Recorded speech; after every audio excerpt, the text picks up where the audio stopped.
تو جس کا بیٹھنا اٹھنا ہی مولا علی کے ماننے والوں کے پاس ہو، جس کا ہر وقت ٹھکانہ ہی جناب بلال حبشی کے غلاموں کے پاس ہو، جو ہر وقت بیٹھے ہی اس کے پاس، جو جیے بھی تو جناب صدیق اکبر کے ساتھ، اور جس کی رگوں رگوں میں حضرت عثمان غنی اور عمر فاروق بستے ہوں، اس کو کیسے وسوسہ آ سکتا ہے؟ ہمارا جرانہ ہی بڑا پکا مضبوط ہے، تعلق ہی بڑا، ہمیں کیسے وسوسہ آئے؟ وسوسہ کسی اور کو آیا کرتا ہے، اہل اللہ کے پاس وسوسے کیسے آ گیا بھائی؟ وسوسہ آتا ہی نہیں، ہو ہی نہیں سکتا، ممکن ہی نہیں، اور اگر آتا بھی ہے نا، آتا بھی ہے وسوسہ انہیں، وسوسہ تو ایک طرف رہ گیا، اگر وہاں شیطان بھی آئے تو ٹک نہیں سکتا، تو بھاگ جاتا ہے، وہ تو بھاگ جاتا ہے، شیطان بھاگ جاتا ہے۔ حضرت سیدنا غوث اعظم رضی اللہ تعالیٰ عنہ کے پاس آیا تھا، شیطان حضور غوث پاک کے پاس آیا تھا، آتا ہے پر اللہ والوں کے پاس ٹکتا نہیں، آ جاتا ہے، ٹکتا نہیں۔ حضور غوث اعظم رضی اللہ تعالیٰ عنہ نے 40 سال اللہ کی عبادت کی، 40 سال۔ یہاں بھی لوگ بڑے پریشان ہو جاتے ہیں، کیسے جی کیسے کر لی؟ تو میں نے کہا قرآن پڑھو، والذین یبیتون لربہم سجدا وقیاما، وہ راتیں گزار دیتے ہیں اپنے رب کے لیے سجدہ کرتے اور قیام کرتے۔ تو یہ قرآن کی نص نے جب بیان کر دیا، تجھے کیسے شک ہو گیا؟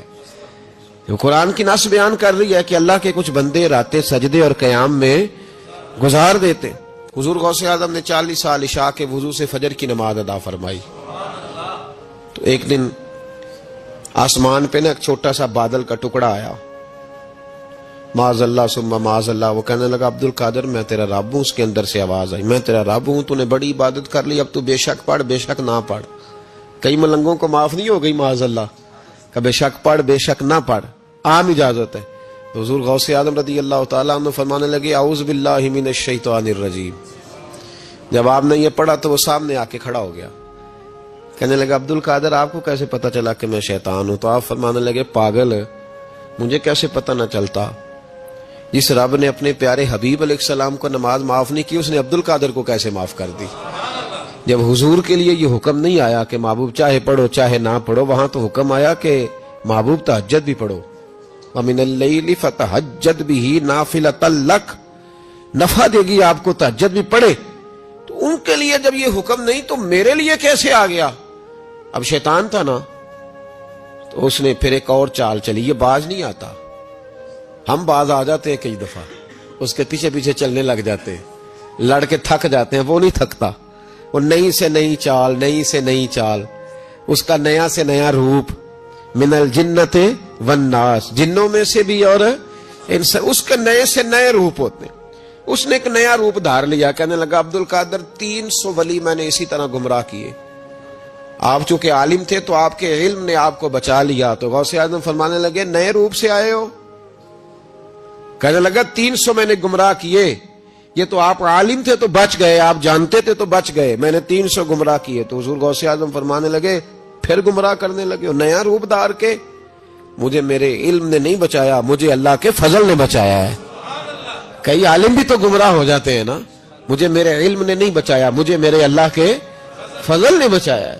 میرے بھائی، میرے عزیز طریقت کے مسافروں، یاد رکھو، سمجھ لو اس بات کو کہ وسوسہ آتا ہے۔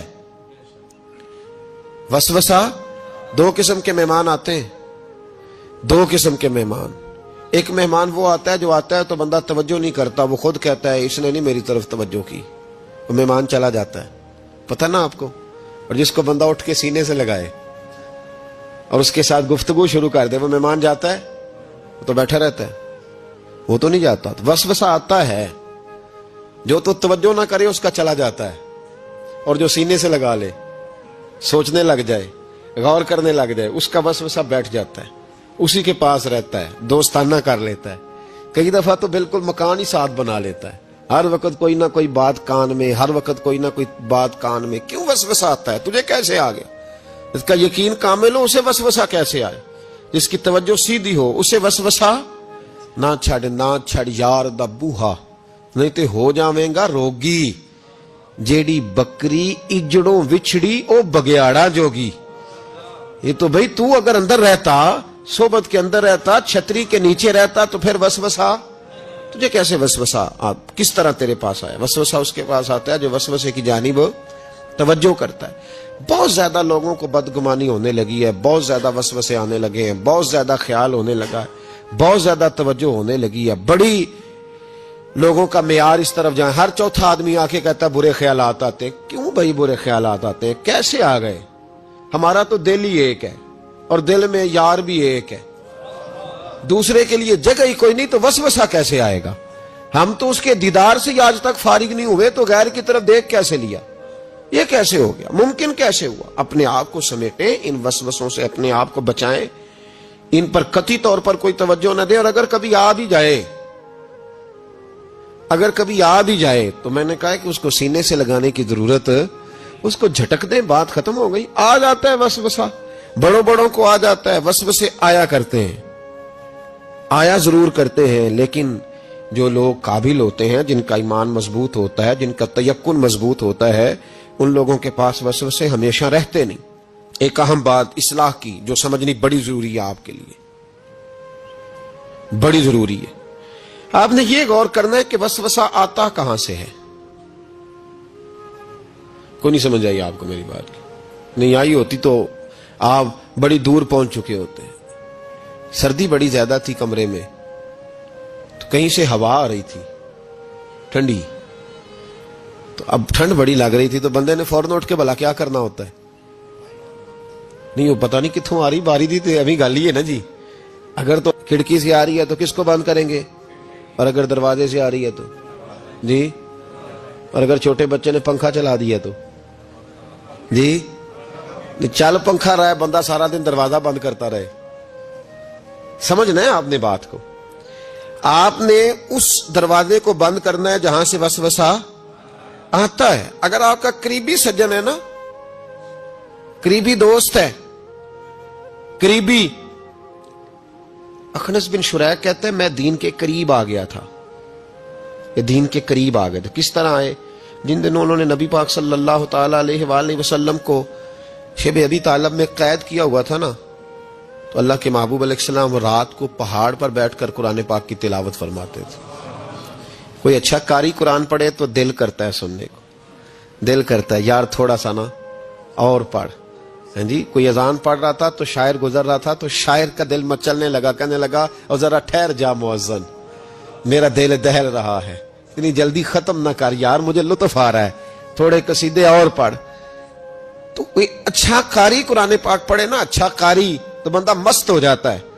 تو مجھے بتاؤ, جب یاسین والے رسول خود یاسین کی تلاوت کرے, جب مدثر والے محبوب کی زبان سے خود مدثر کے جملے نکلے, اور جب مزمل والے محبوب خود مزمل کا ذکر کرے, پھول جڑتے ہوں گے, کلیاں مہکتی ہوں گی, زمانہ سارا مہک و ٹھنڈک سے بھر جاتا. نبی پاک صلی اللہ علیہ وسلم پہاڑ پہ بیٹھ کے پڑھتے تھے رات کو, تو وہاں نا ابو سفیان بھی آ گئے سنتے سنتے, کیونکہ انہوں نے پابندی لگائی ہوئی تھی کہ کوئی بھی بندہ وہاں نہ جائے, سوشل بائیکاٹ معاذ اللہ کیا ہوا تھا, کوئی نہ ادھر جائے. تو سنتے سنتے ابو سفیان آ گئے. کہتے ہیں حضور قرآن پاک پڑھ رہے تھے تو مجھے لطف بڑا آیا سننے کا. تو وہاں ایک قریب جھاڑی تھی, تو ابو سفیان جھاڑی میں بیٹھ گئے. ساری رات نبی پاک نے قرآن پاک پڑھا, اور ساری رات انہوں نے سنا. ہمیں اتنا ذائقہ بات سن کے بھی تو آنا چاہیے نا. کہتے ہیں اب مجھے نہیں پتا تھا کہ اخنس بن شریح بھی کہیں آیا ہوا ہے. اس نے بھی, وہ بھی یہ دیکھنے آیا کہ کہیں کوئی وہاں آیا ہوا تو نہیں. وہ بھی کسی کونے میں جھاڑی میں بیٹھ گیا, حضور قرآن پاک کی تلاوت فرماتے رہے, وہ ساری رات سنتا رہا. ادھر سے کہیں ابو جال بھی آ گیا, پتھر دل تھا, پر میرے مصطفیٰ قرآن پڑھتے تھے تو کان اس کے بھی کھڑے ہو جایا کرتے. ساری رات تلاوت سنتے رہے, تینوں پکے کافر جھاڑیوں میں بیٹھ کر تلاوت سنتے رہے. صبح جب جانے لگے تو ملاقات ہو گئی. تو کدھر آیا تھا؟ اس نے کہا پہلے تو بتا, تو کدھر آیا تھا؟ میں تو آیا تھا دیکھوں کوئی آیا تو نہیں. میں تو کدھر؟ اس نے کہا میں بھی یہی دیکھنے آیا تھا کہ یہاں کوئی آتا جاتا تو نہیں. ابو جال زیادہ شاطر تھا, کہنے لگا خبردار کل کوئی نہ آئے, آج تو آ گئے کل نہ ہونا. اللہ اکبر. لیکن جہاں دل لگا ہوتا ہے نا, وہاں دل کھینچا چلا جاتا ہے. دل جہاں لگ جاتا ہے نا, وہاں دل کھینچا چلا جاتا ہے. یہ دل کا بھی اپنا ایک معاملہ ہے نا. اب لگ گیا تھا قرآن پاک کی تلاوت سے. کہتے ہیں رات کو اپنی اپنی چارپائی پہ لیٹے, درد اگرچہ جان گزل ہے, میں کیا کروں میرا دل ہے. غم عشق اگر نہ ہوتا تو غم روزگار ہوتا, اور وہ مزہ آتش نے کہا تھا، وہ مزہ دیا ہے تڑپ نے کہ میری آرزو ہے یا رب میرے دونوں پہلوؤں میں دل بے قرار ہوتا۔ کہتے ہیں کہ اگلی شام پھر آئی، وہی کیفیت، وہی انداز، وہی شوق، چارپائی پہ لیٹے پر کانوں میں وہ آواز رس گھولے، لیٹا نہ گیا، اٹھے پہنچے، لیکن آج جگہ بدل کے بیٹھ گئے تینوں۔ صبح ساری رات سنتے رہے محبوب کی تلاوت، صبح اٹھے تو پھر چوک میں ملاقات ہو گئی، تو کدھر آیا تھا، تو کدھر، ابھی بات ہونے، ابو جال ذرا زیادہ شاطر تھا، کہنے لگا میں تو تم دونوں کا خیال کرنے آیا تھا، کہیں تم دونوں تو نہیں آئے، یہ دیکھنے کے لیے آیا تھا۔ اللہ اکبر، 3 دن مسلسل آتے رہے اور میرے مصطفیٰ کریم کا ساری رات قرآن پاک سنتے رہے۔ اب اخنس بن شریح کہتے ہیں کہ میں پورا قریب آ گیا، میرا دل کہتا تھا کہ یہ سچے ہیں۔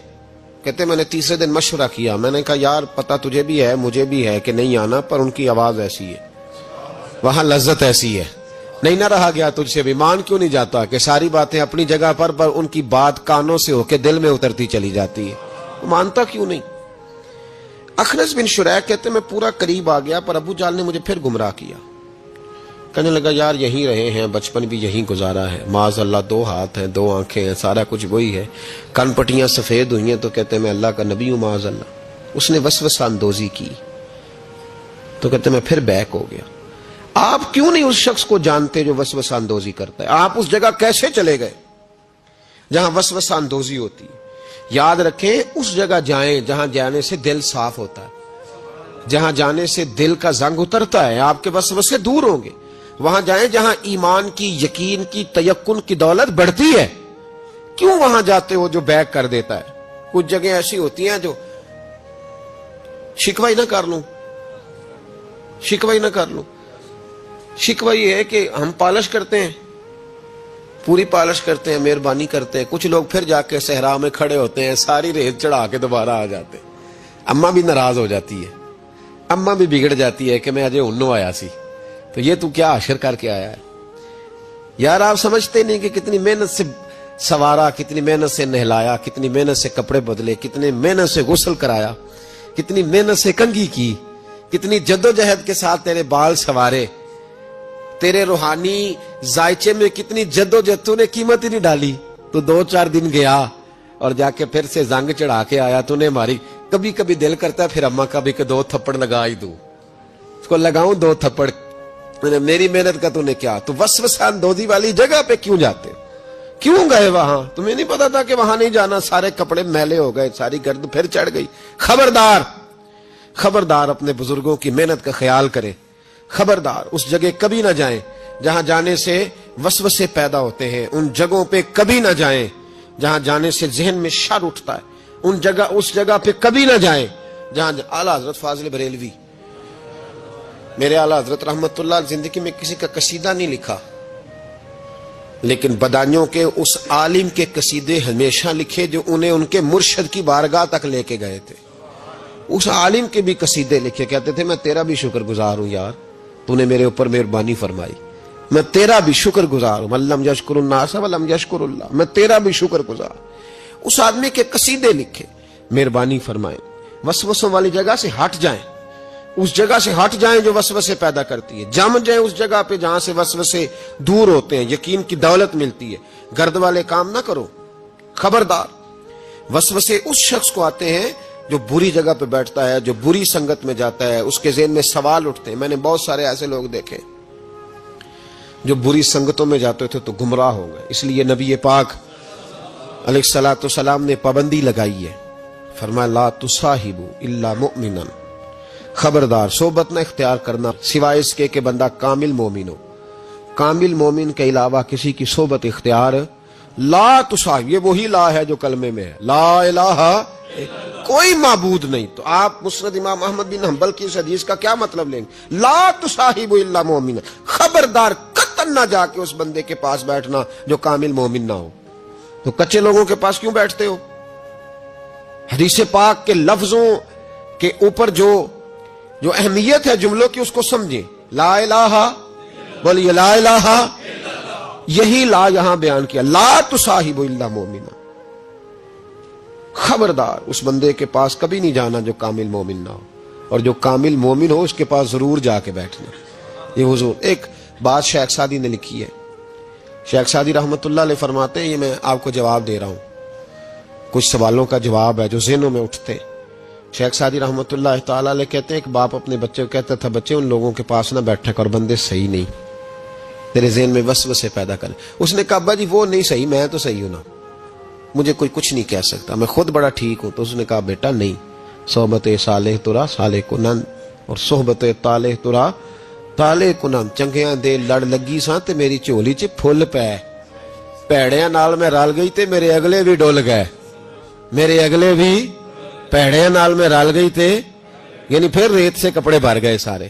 کہا شیخ سعدی کہتے ہیں اس والد نے اپنے بچے کو سمجھایا, کہا نہ جا ادھر ورنہ تو. اس نے کہا ابا میں جب ٹھیک ہوں تو میرا کوئی کیا بگاڑ لے گا, ہمیں بڑی جلدی یہ گمان ہو جاتا نا میں کامل ہو گیا ہوں, میرا کوئی کیا بگاڑ لے گا, میں جاؤں گا. والد نے سمجھایا, باپ تھا نا اس نے سمجھایا, لیکن کچھ لوگ بغیر حادثوں کے سمجھتے بھی نہیں, وہ سمجھتے ہیں حادثہ ضروری ہے, حالانکہ بغیر حادثے کے بغیر دکھوں کے سمجھ آ جائے تو بڑی اچھی ہے. تو بس اس نے کہا نہیں میں نہیں مانتا.